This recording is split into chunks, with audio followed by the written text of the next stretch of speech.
हाय. चला, किती आंबे खाल्लेत? मजा चालली आहे ना? भांडाभांडी, पत्ते, कॅरम आणि काय काय. मला ना ती तुमची मजा ऐकून किंवा असं विचार करूनच मजा येते. माझी सुट्टी आठवते मला. करा, करा, करा. नंतर काय नाही मिळत. 8वी-9वीला आल्यावरती व्हेकेशन क्लास आणि काय सगळी नाटकं चालू होतात. आणि एवढं करून आपल्याला चांगली ॲडमिशन तर फक्त मिळवायची असते. बाकी काय ती रॅट रेस आहे मार्कांची. आपण आता तेनालीची गोष्ट ऐकूया. तेनालीच्या गोष्टीचं नाव काय माहिती आहे आज? लय भारी आहे, लय भारी. निवडा आपलं मरण. अरे निवडा आपलं आईस्क्रीम, निवडा आपलं फूड किंवा निवडा आपलं काहीतरी अजून ड्रेस. इथपर्यंत ठीक आहे यार, मरण? हा, मला तर नाही पटलेलं पण गोष्ट ऐकल्यावरती मात्र मला आवडली हां ते. तर चला तुम्ही पण एन्जॉय करा माझ्याबरोबर गोष्ट. एकदा काय होतं, तेनालीरामाच्या घरी एक पाहुणा येतो. तो बरंच काय काय सांगतो, मी तुझा असा नातेवाईक आहे, तसा नातेवाईक आहे, ह्याव न त्याव न त्याव, तुझ्या बाबांची अशी ओळख होती हे. आता त्याच्याकडे ते उलटं व्हेरीफाय करायसाठी त्याचे बाबा असतात ना, काय असतं. ठीक आहे, माणुसकी म्हणून तो त्या माणसाला आपल्या घरी राहू देतो. पण तो कोण असतो माहिती आहे का? तो शेजारच्या राज्यातला स्पाय, डिटेक्टिव्ह, गुप्तहेर असतो. आणि त्याचं मिशन काय असतं माहिती आहे का? राजा कृष्णदेवरायाला संपवायचं. Is it a good thing? हा देशद्रोहच झाला की नाही त्याला घरी ठेवून घेणं. पण तेनालीला बिचारायला याची काहीच कल्पना नसते. तो म्हणतो ठीक आहे, हा राहू देत. तो पण असा नॉर्मल माणसासारखा पाहुणा असल्यासारखा राहतो थोडे दिवस. नाही कुठे काही डाऊट यायचा पण प्रश्न नसतो. हे सगळं झालं तर तेनालीला एकदा काही कामासाठी गावाबाहेर जायला लागतं. तो जातो एक 4-5 दिवसासाठी बाहेर. तेवढ्यामध्ये हा हिरो गुप्तहेर काय करतो, तेनालीच्या बायकोला थोडं ब्लॅकमेल करतो आणि तिला सांगतो राजाला एक पत्र लिही. तेनाली शहराबाहेर आहे, मला खूप बरं नाही आहे आणि त्याच्यामुळे मला मदतीला तुम्ही आलात तर खूप बरं वाटेल. असं रिक्वेस्टिंग राजाला तिने पत्र लिहिल्यावर राजाला पण असं वाटतं, अरे आपला एवढा चांगला माणूस तेनाली नाही आहे तर त्याच्या फॅमिलीला आपल्याला मदत करायला पाहिजे. म्हणून राजा येतो, स्वतः येतो. दुसरा कोणाला तरी पाठवतो वगैरे असं पण नाही, स्वतः येतो.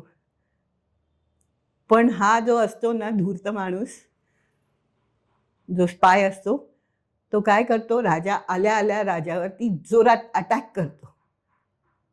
म्हणजे त्याला त्याचं मिशन तेच असतं ना की आपल्याला राजाला मारून टाकायचं आहे.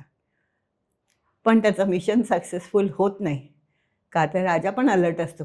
आधी आपला तेनाली हुशार, तेनालीचा राजा त्याच्यापेक्षाही हुशार असणार की नाही.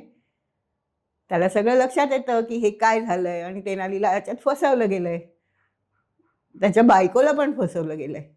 म्हणून मग राजा आपल्या सैनिकांना सांगतो त्याला पकडा. सैनिक त्याला पकडतात, जेरबंद करतात, कैदेत नेऊन ठेवतात. राजा फॅमिलीला धीर देतो, घाबरू नका की मी सेफ आहे, तुम्ही पण सेफ आहात. पण हा जो काही चोर चपाटा माणूस होता ना त्याला आपण आता कैद केलेला आहे. पण राजा आतून मनातून खूप दुखावला जातो की आपण ज्याच्यावर एवढा अंधविश्वास ठेवतो, एवढा आपला विश्वासू माणूस, एवढा हुशार, त्याच्याकडून ही चूक होऊच कशी शकते.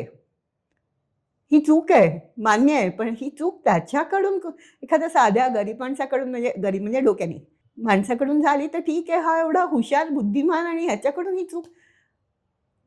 खूप वाईट वाटतं, खूप वाईट वाटतं. तेनाली परत येतो. तेनाली त्यावेळी काही सॉरी शब्द नव्हता, पण तसं त्या सॉरी फिलिंगमध्ये राजाच्या समोर उभा राहतो मान खाली घालून. आणि काय होतं, राजा त्याचा राग आवरू शकत नाही. तेनाली, हे काय केलं तू? माझ्यावर मारेकरी घातलास? असं कसं तुझं हे झालं? धैर्य कसं झालं असं करायचं?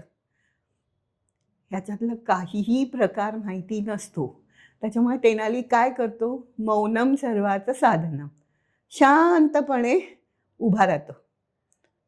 काय राजा म्हणेल ते, एकही शब्द उलट उत्तर देत नाही त्याला. चुकलं वगैरे असं माफी मागायचा पण प्रयत्न करत नाही. जे काय राजा आता शिक्षा देईल ती मला मान्य आहे, मी इथे उभा आहे. त्याच्यामुळे राजा आणखीन चिडतो की हा असा काय एवढा थंड कसा आहे. म्हणून राजा त्याला म्हणतो, आता मी सांगतो त्या प्रश्नाचं उत्तर तरी दे. निवडा आपलं मरण, तेनालीला सांगतो. तेनालीला ऐकून कसं तरी होतं, कारण या गुन्ह्याला, राजाला मारण्याचा जो गुन्हा होणार असतो त्याला शिक्षा काय, मरणच, बरोबर ना. म्हणून राजा चिडून म्हणतो, निवडा आपलं मरण तेनालीरामा. तेनालीरामा हुशार असतो, त्याला माहिती, आणि तो राजाला अगदी ओळखून असतो. पण ना महाराज, मला ना अगदी म्हातारं होऊन मरायला आवडेल. असं कसं इतक्यात मरणार ना, पूर्ण म्हातारं होऊन मग मी मरेन. त्याचा तो आवाज, त्याची ती ॲक्टिंग आणि त्याचा सगळा तो प्रकार बघून सगळे बाकीचे लोक तर किती हसायला लागतात. ते कमी पडलं तर राजालाही हसू येतं. हा काय बोलतोय. पण त्या सगळ्या प्रकारामुळे राजा खुश होतो, त्याचा राग निवळतो आणि राजा त्याला म्हणतो, माफ किया, चल जग, तू जेवढं हवं आहे तेवढं जगायचं ते, आणि देशाचं भलं कर. एखादी अशी चूक हातून होऊ देऊ नको की त्यांनी राज्याचं आपलं नुकसान होईल. जा बच्चा, जी ले तू आपली जिंदगी, असा डायलॉग आहे की नाही हल्लीच्या पिक्चरमध्ये. तसं राजा त्याला म्हणतो, जा मजा कर. हे सगळं कशाच्या जोरावर करतो तेनाली?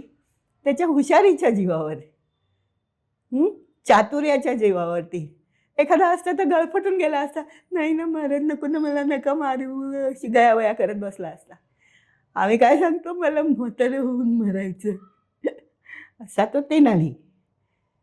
तर आपण पण असंच व्हायचं, हुशार. मेंगळाट राहून कोणाचं भलं झालंय? कोणाचंही नाही होत. सुट्टीत अशा काही काही नवीन गोष्टी शिका. चला, आज मी तुमची रजा घेते. आता पुढच्या वेळी येताना तेनालीची अजून एक गोष्ट घेऊन येते. Bye bye.